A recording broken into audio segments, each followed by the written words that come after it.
Hi friends! இன்னைக்கு என்ன சமையல்னு பார்த்தீங்கன்னா, அம்மா காலிஃப்ளவர் பிரியாணி செய்ய போறாங்க. வடச்சட்டிய அடுப்புல வச்சு நெய் ஊத்திக்கிறாங்க.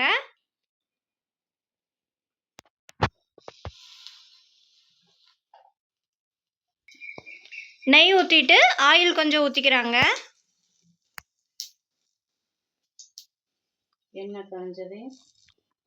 எண்ணெய் நெய்யும் காயிட்டும்.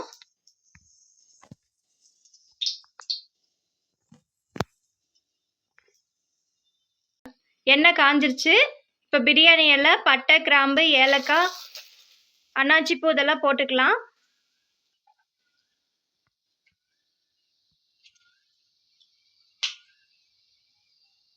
இப்போ பெரிய வெங்காயம் போட்டுக்கலாம்.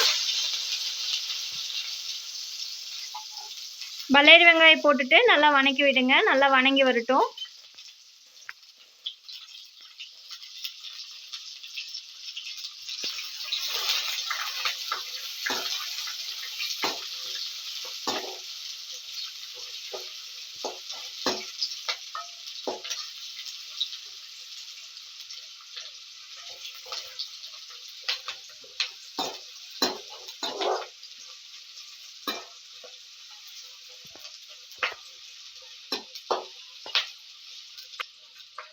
நாலு பச்சை மிளகாய் போட்டுக்கலாம்.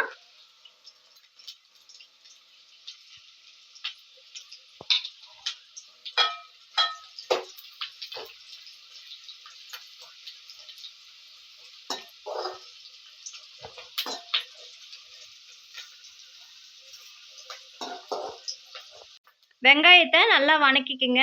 நல்லா வணங்கி வரட்டும். அப்பதான் பிரியாணி டேஸ்டா இருக்கும்.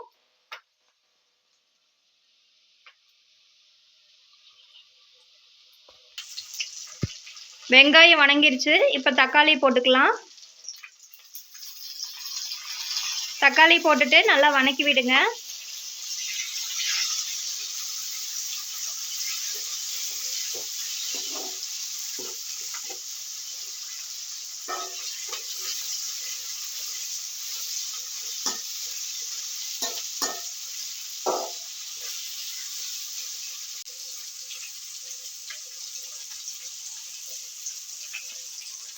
இஞ்சி பூண்டு பேஸ்ட் போட்டுக்கலாம்.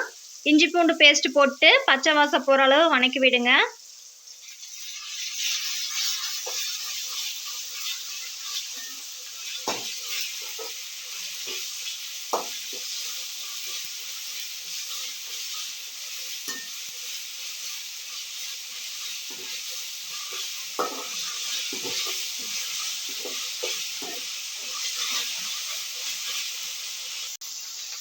கொத்தமல்லி புதினா போட்டுக்கலாம்.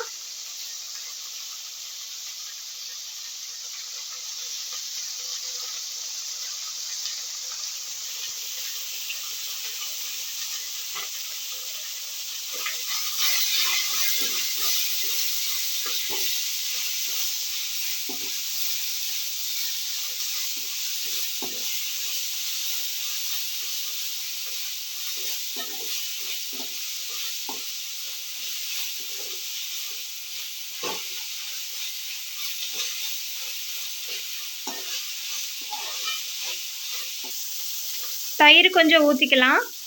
தயிர் ஊற்றிட்டு நல்லா மிக்ஸ் பண்ணி விடுங்க.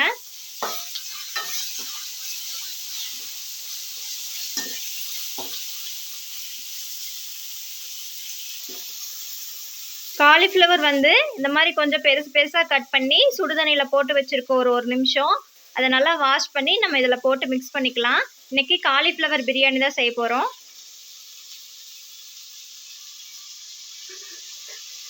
காலிஃப்ளவர் போட்டுட்டு நல்லா வணக்கி விடலாம்.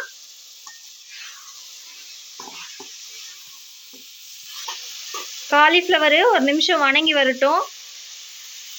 அதுக்கப்புறம் நம்ம பிரியாணி பவுடர் போட்டுக்கலாம். இப்போ பிரியாணி பவுடர் போட்டிருக்காங்க. பிரியாணி பவுடர் போட்டு நல்லா மிக்ஸ் பண்ணி விடுங்க. காலிஃப்ளவர்ல எல்லாம் நல்லா படுற மாதிரி மிக்ஸ் பண்ணி விடுங்க.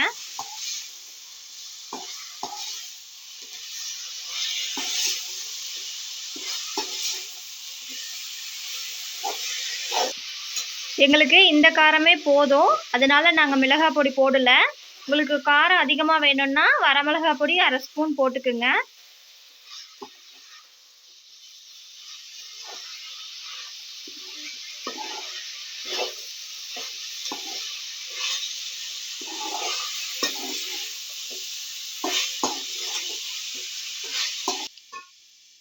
இந்த மசாலாலாம் பிடிக்கிறக்கோசரம் தண்ணி கொஞ்சம் ஊற்றி நம்ம வேக வச்சுக்கலாம்.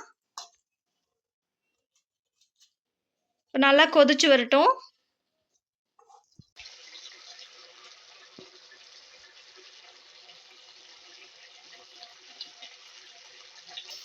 இங்க பாருங்க எப்படி இருக்குன்னு.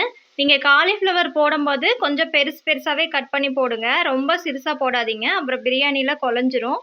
அதனால கொஞ்சம் பெரிய பீஸாவே போட்டுக்குங்க.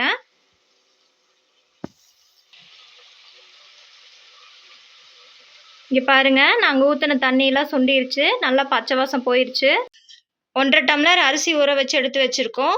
அத நல்லா வாஷ் பண்ணிட்டு 3 டம்ளர் தண்ணி ஊத்தி, இப்ப நம்ம வணக்கி வச்சத மிக்ஸ் பண்ணியாச்சு. இந்த பிரியாணிக்கு தேவையான கல்லுப்பு போட்டுக்கலாம். நம்ம ஃபர்ஸ்ட்டு உப்பே போடல. அதனால பிரியாணிக்கு தேவையான உப்பு போட்டுக்கலாம். உப்பு போட்டுட்டு நல்லா கலக்கி விட்டுக்கலாம்.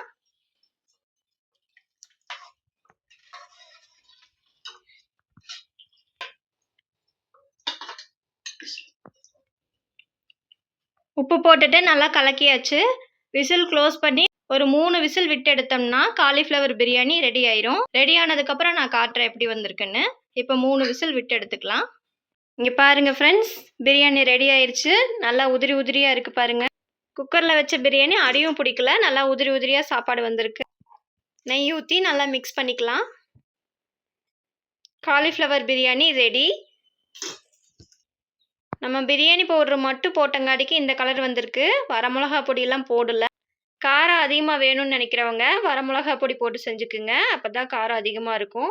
எங்களுக்கு காரம் கம்மியாக போதுங்காட்டிக்கு நாங்கள் பிரியாணி பவுடர் மட்டும் போட்டிருக்கோம். இந்த வீடியோ உங்களுக்கு பிடிச்சிருந்துச்சுன்னா நம்ம சேனலை சப்ஸ்கிரைப் பண்ணி வச்சுக்கோங்க. பக்கத்தில் இருக்கிற பெல் பட்டனை கிளிக் பண்ணுங்கள். Thank you friends. இன்னைக்கு ஃப்ரைடே நம்ம வீட்டில் ஸ்பெஷல் என்னன்னு பார்த்தீங்கன்னா காலிஃப்ளவர் பிரியாணியும் தயிர் பச்சடியும் தான்.